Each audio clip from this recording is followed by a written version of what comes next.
Hey everybody, this is Rick from the PWZ podcast. Joining me today is the DVD Freak. How you been, sir? It's been a while since you've been over here. Yeah, what's going on? Been a while. Chilling. Well, yeah, it is. And I'm glad to have you back. We need to do this a little bit more often.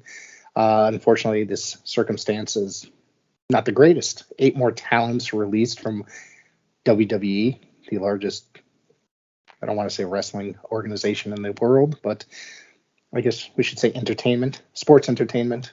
And this one just brings a lot of sadness because some really good talent got released every single time, and it's been very surprising. A couple of these I'm not so. Actually, this round I don't think I'm really necessarily surprised for the most part. It's there's predictions last week when was it 18 cuts? Was it 2 weeks ago? Yeah, that was a large batch. Yeah. So they were. I think we're up to 79 so far.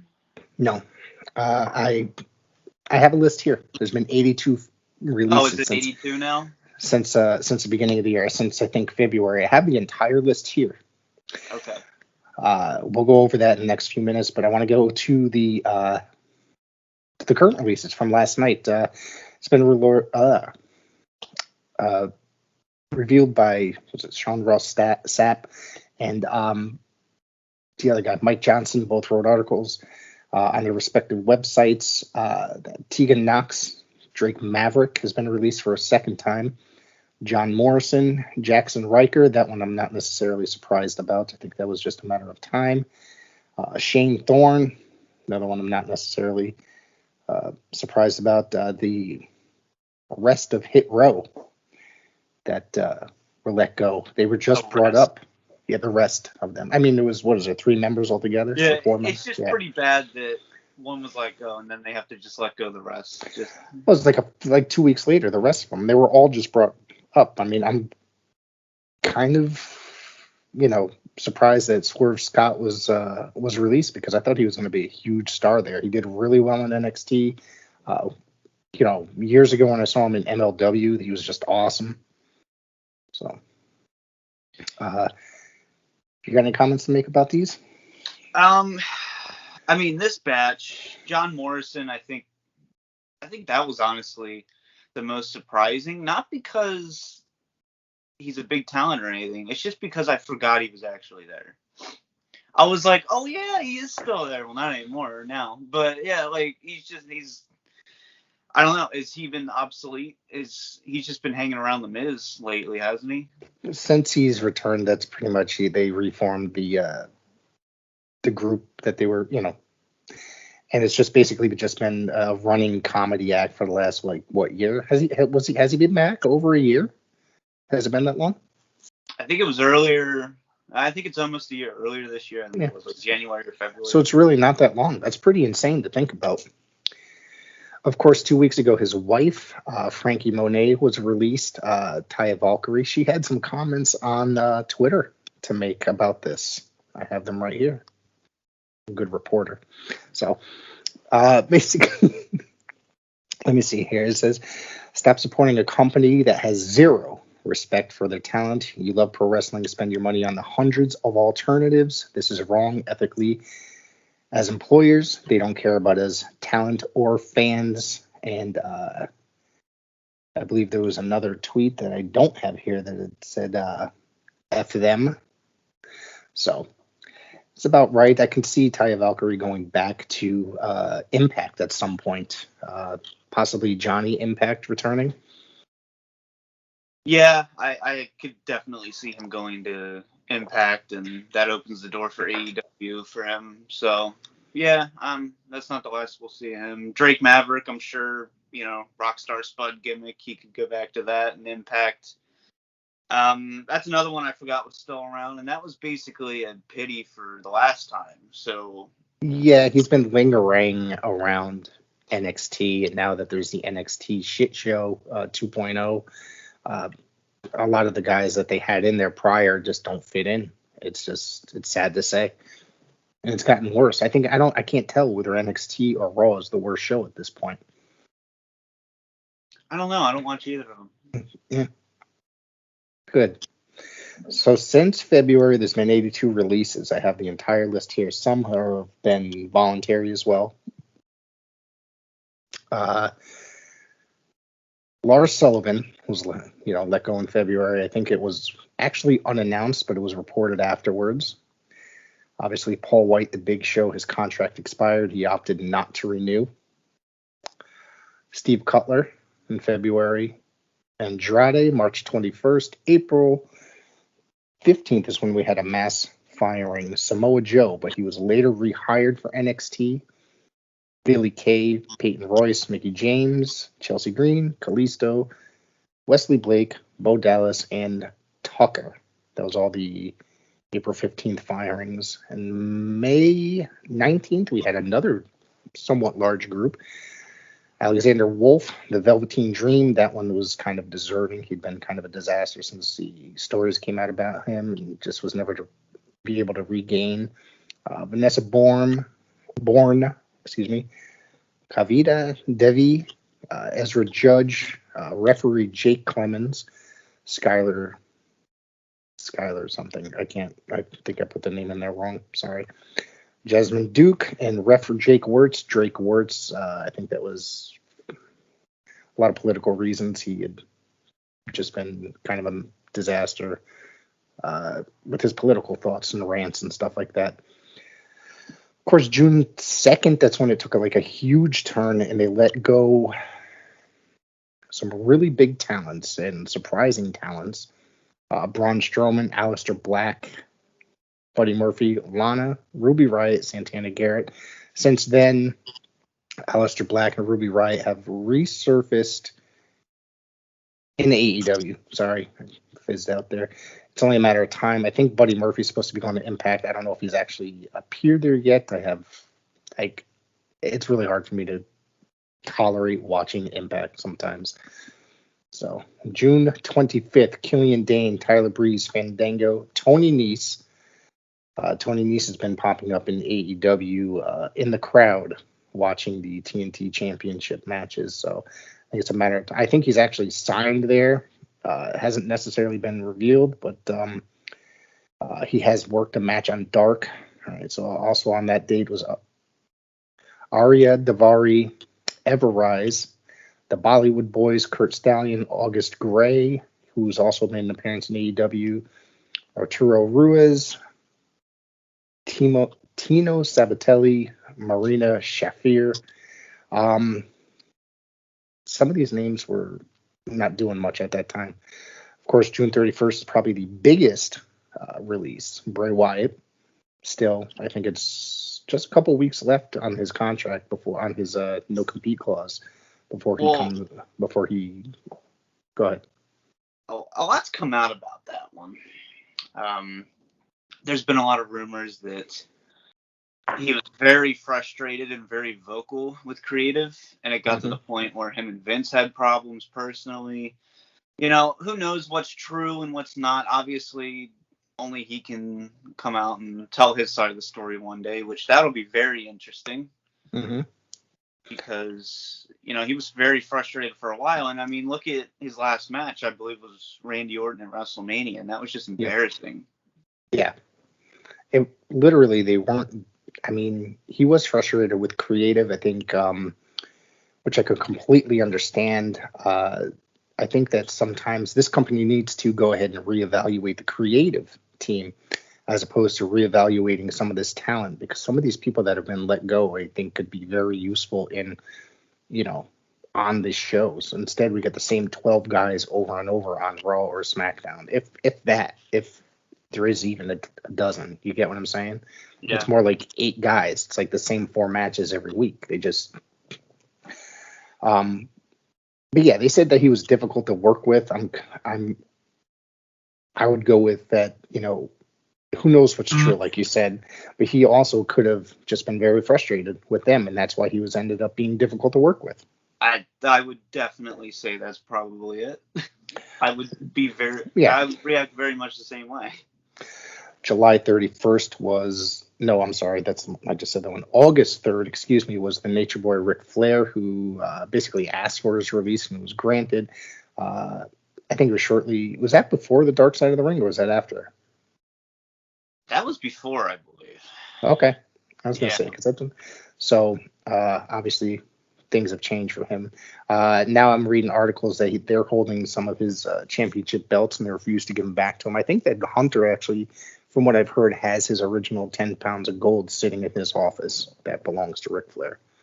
So. What I would do for that. I mean, I have a fake one behind me. So. Oh, there right. you go. August 6th. See, we're only to August and it's November right now, so we still got a little while to go. August 6th. This is another group of people. This was mostly a lot of NXT people.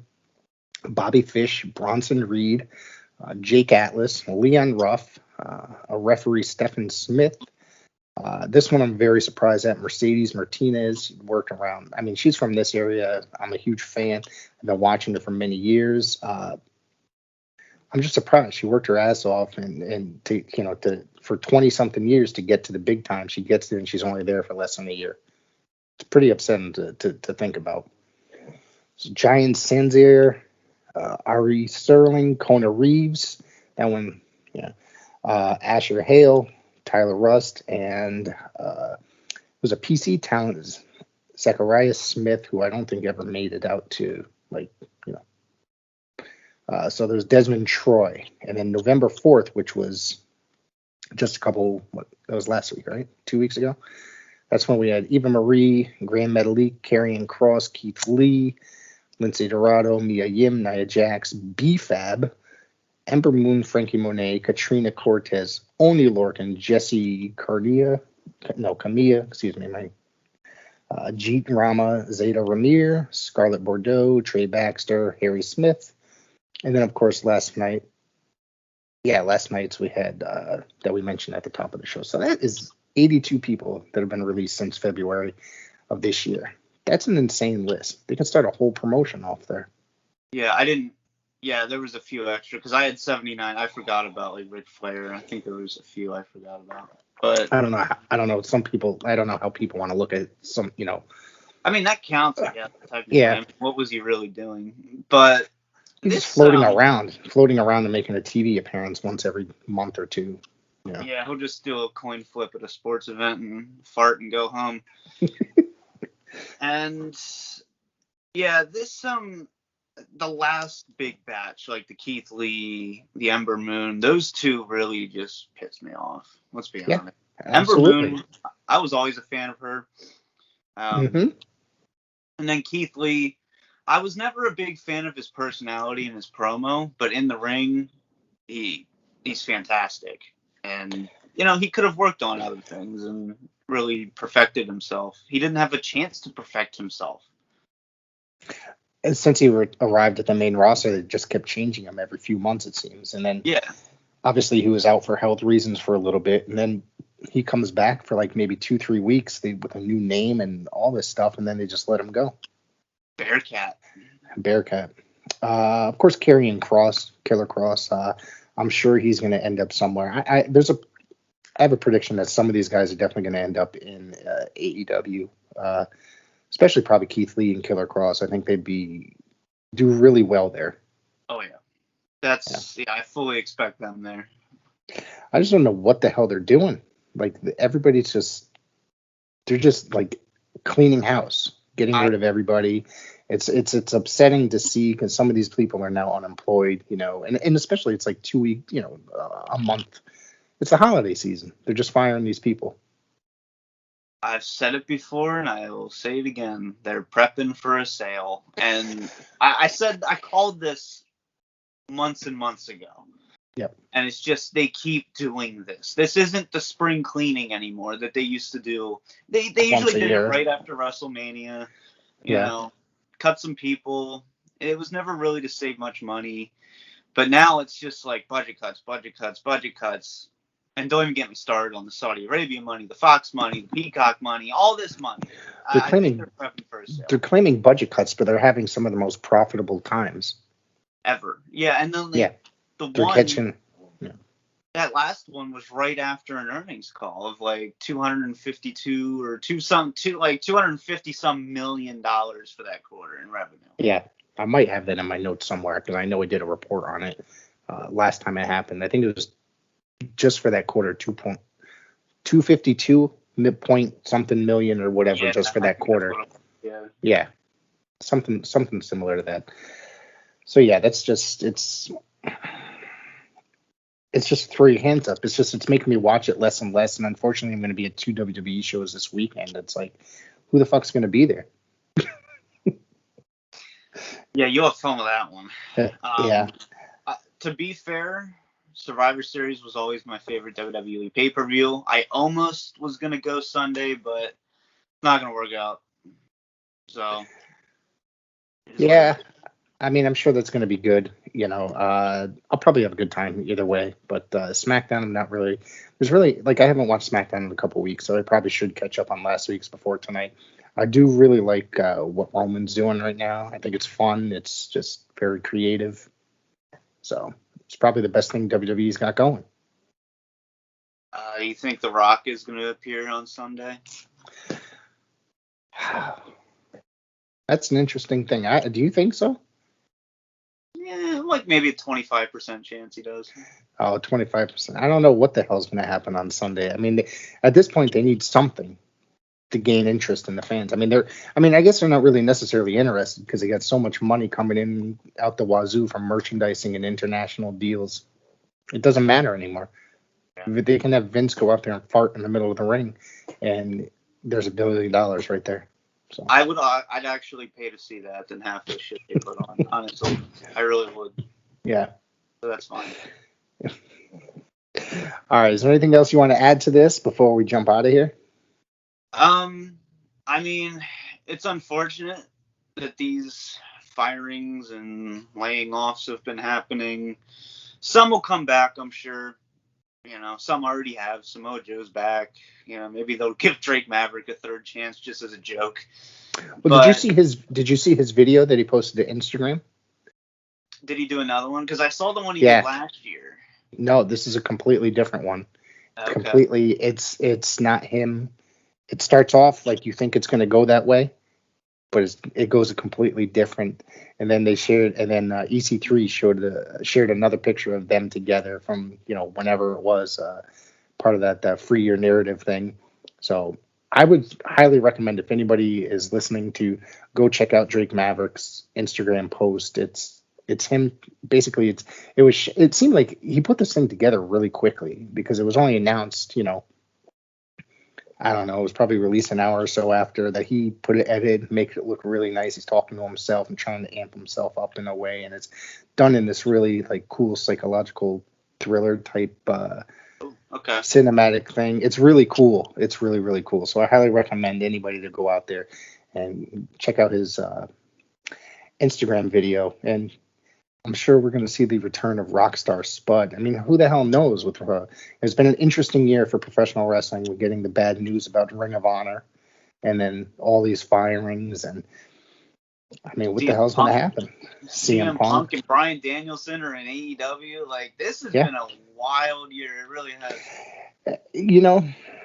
It's been wild, and there's been a lot of garbage, but there's also been a lot of really great stuff as well.